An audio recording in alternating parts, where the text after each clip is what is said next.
Sit Down Before Reading, a memoir by me, Dave Bexfield. Chapter 29, Fail Better. No matter how much I wish it, the evening of January 26, 2002 will never fully fade. Laura and I seldom speak of it. It rarely comes up in conversation with friends. And I have not written about it, not once. But the evening randomly invades my thoughts, replaying over and over like a skipping record. And then, just as suddenly, it recedes into a remote corner of memories, waiting to reawaken. The night always unfolds the same way, the script never deviating. The warm exhale of a sunny afternoon in Tucson gives way to the setting sun for a rare reunion of high school best friends, Laura, Faye, and Gretchen. The women form one team, their spouses the other. 60 seconds on the clock. Die Hard, Bruce Willis, Like a Virgin, Madonna. When it comes to charades, Randy acts out Madonna, disturbingly. Pounding on the front door interrupts our celebrity match and reams of laughter. It's 11:15. It's his wife. She's in the car. No pulse. Does anyone know CPR? Faye yells. We unbuckle her seatbelt and gently lay her down on the cooling pavement. 2 fingers up from the sternum, cue the Bee Gees and follow the beat. Firm pressure, but not too firm. 1 and 2 and 3. The muffled snap of ribs is unavoidable. Don't stop until help arrives. The wails of sirens get closer.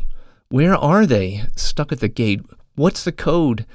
10 minutes pass. Laura relieves me. The EMTs relieve her.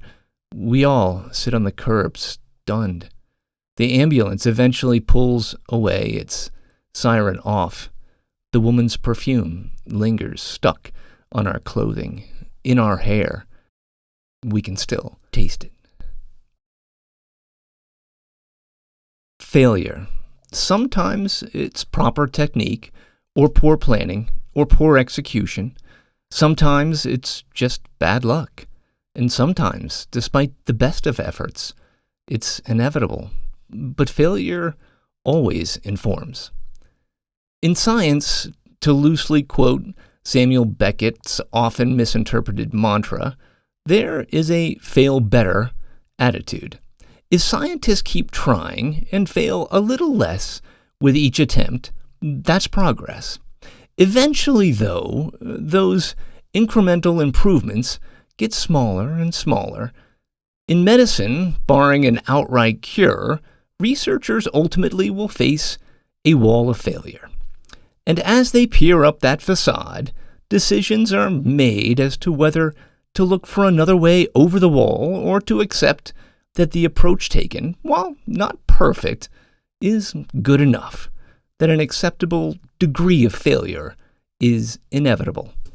But what if it's not inevitable?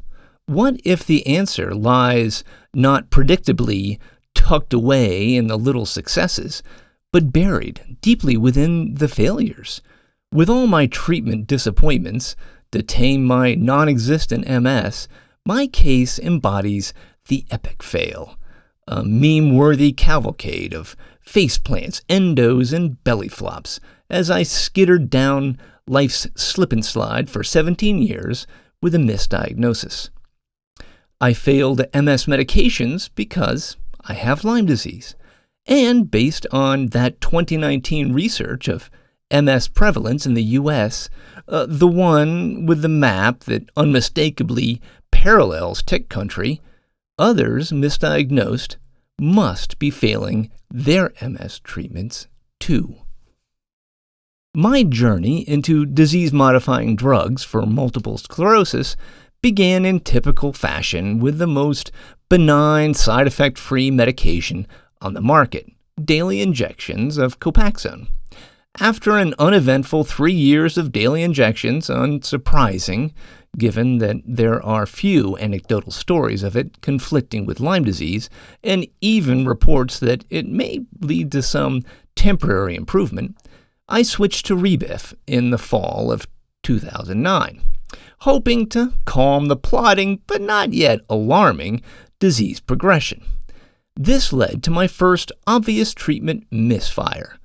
It did the opposite of calming, instead accelerating my disability in breathtaking fashion, like injecting nitrous into the engine of a souped-up Dodge Charger being driven by Vin Diesel. This reaction, it turns out, is not uncommon. Disease breakthrough occurs frequently with beta interferons, as an estimated, quote, 30 to 50% of MS patients do not respond to interferon beta. And worse, in some cases, interferon beta exacerbates MS. But why? The 2017 study continues. Recent discoveries on human samples from patients with relapse-remitting MS, neuromyelitis optica, psoriasis, rheumatoid arthritis, lupus, and ulcerative colitis indicate that if interferon beta is ineffective and may worsen the clinical status in diverse diseases, then a Th17 immune response is prominent.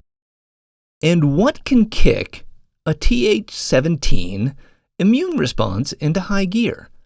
But of course, quote, patients with Lyme disease often develop pronounced Th17 immune responses that may help control early infection.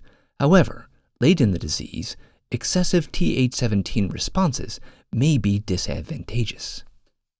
I had started taking Rebif nearly 5 years after my tick bite, late in the disease, and the results were disastrous as I went from walking to walker in just a few months. A quick search of the papers studying this disturbing disability trajectory with interferons revealed that researchers had also noticed. They had definitely noticed. In one large 15-year observational study comparing an intramuscular interferon beta to a placebo, early disease activity was predictably more common in the placebo group, 41 to 45.5%, as opposed to 23.5 to 29% in the treatment arm. The treatment clearly works to help contain MS in the majority of patients. But then things get far more interesting. Among those who noticeably went downhill while taking beta interferon, their, quote, persistent disease activity predicted severe EDSS worsening, far beyond the placebo group. Particular attention should be paid to gadolinium-enhancing lesions on interferon beta therapy, as their presence strongly correlates with severe disability 15 years later. It was originally thought that neutralizing antibodies triggered these precipitous declines, but researchers in another study could find no evidence of that, instead concluding that, quote, most likely the spontaneously occurring variation in underlying disease activity between patients causes the varying levels of breakthrough disease observed in interferon beta-treated patients with multiple sclerosis. Translation: they have no clue why some people get so much worse on this type of treatment.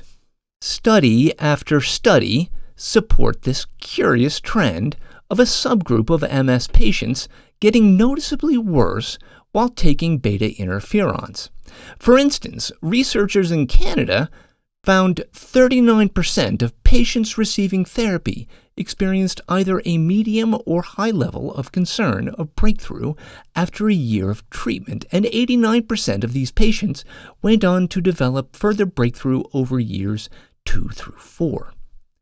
The percentage of patients negatively affected differs somewhat by location, but generally appears to hover around the 30% mark, nearly 1/3 of all people on treatment with interferons. After my Rebif failure, I moved on to the highly effective disease-modifying drug natalizumab, commercially known as Tysabri. I received only a single infusion of the monthly drug before I relapsed. Looking back, this was not because the DMT failed, but because I had recently initiated doxycycline, which triggered a relapse-like Herxheimer reaction. Even so, while my experience with Tysabri shed little light on how Lyme disease may or may not interact with the medication, drilling into the research is revealing. Most patients do well on Tysabri, especially those who initiated treatment with stable disease. And by all accounts, it appears Tysabri does not adversely affect Lyme disease, which, like MS, can remain relatively benign in a subset of patients. That complicates matters. Because Tysabri might not harm someone suffering from Lyme, there is no clear way to differentiate someone with stable MS versus stable Lyme. But for Lyme patients who are not stable, they would be expected to continue to deteriorate with or without Tysabri.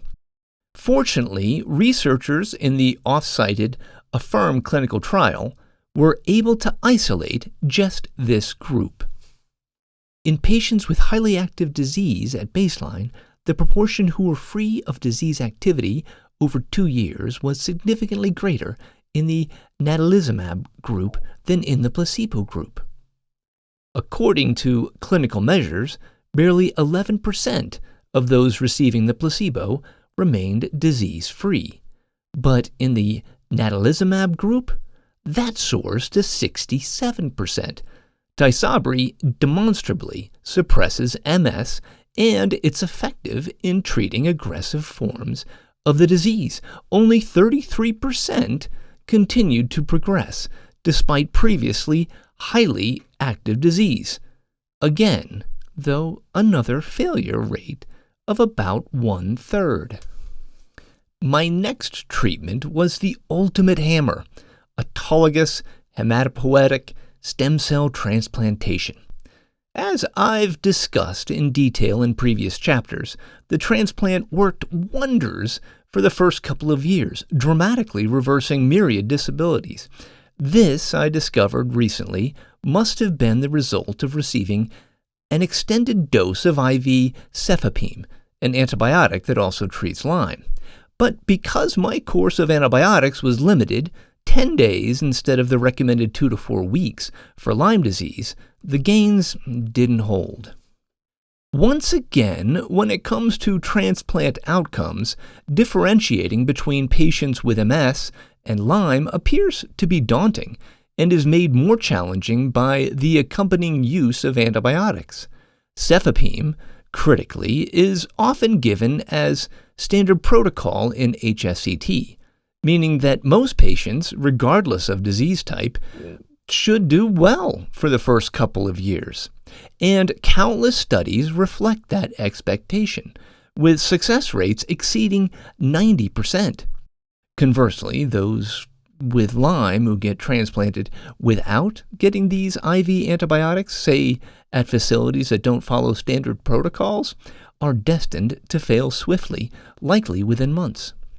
But there are tells, even during this stage, that may be able to unmask the Lyme disease interlopers. Treatment for Lyme is most effective when delivered early in the disease and before the marauding spirochetes take up deep residence in the body. Looking at my case, my transplant was done more than 5 years after my tick bite and after I had accrued significant disability. If I had received HSCT a few years earlier, that short course of IV antibiotics very well may have held for 5 or more years. My gains, already dramatic, may have been even more breathtaking. Based on my experience, one would expect those with Lyme disease to exhibit big gains in the first 6 to 12 months. For those early in their journey with a disability, likely labeled with relapse-remitting MS, they may then experience a lengthy remission.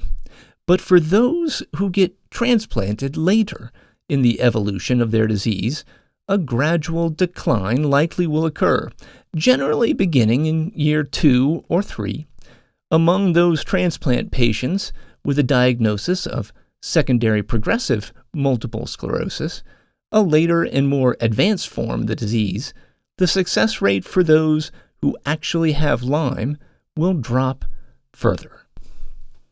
A 2021 study examined long-term outcomes for stem cell transplantation, and their numbers bear out the above predictions. Among patients with relapse-remitting MS, disability worsening-free survival was 85.5% at 5 years and 71.3% at 10 years. In patients with progressive MS, disability worsening-free survival was 71% and 57.2% at 5 and 10 years, respectively. Ominously, the same 30% failure rate observed for other MS treatments resurfaces, for relapse-remitting MS at 10 years and for secondary progressive MS at 5 years. After HSCT, to ease back into the idea that I had to re-enter the world of disease-modifying treatments, I briefly tried Aubagio, a daily oral pill that is a rather conservative treatment. Maybe it would help? Nope. I continued my slow, lumbering decline, and my neuro suggested we turn to a more aggressive therapy, starting with Rituxan, often used to treat other autoimmune diseases like rheumatoid arthritis. After that first infusion went smoothly and I stopped noticeably backsliding, we upgraded 6 months later to its sister drug Ocrevus, tweaked specifically for MS. Despite compelling evidence of Lyme disease meddlers in a number of MS drug studies documenting the treatment, quote, failures of these two popular MS drugs, is far harder to evaluate, as both B-cell depleters do not appear to conflict with the tick-borne disease and may even stabilize it in cases, slowing its advance. One study examined case reports of people taking rituximab for their autoimmune diseases who also were infected with Lyme disease. There were no major issues, and the authors concluded that the outcome 1 year after antibiotic treatment as used for immunocompetent patients is excellent. If you recall, I transitioned off Ocrevus not because of a dramatic treatment failure, but because it blunted the effectiveness of the vaccine for COVID. That left only two big guns I had yet to try. Insurance had repeatedly denied Lemtrada, alemtuzumab, leaving Mavenclad, cladribine, as my final option. A 5-year study looked at the effectiveness of cladribine and reported that 70% of participants did not experience persistent disease worsening that lasted more than 6 months. Lucky me! I was in the bottom 30%. There's that number again, as the drug triggered a cavalcade of debilitating UTIs.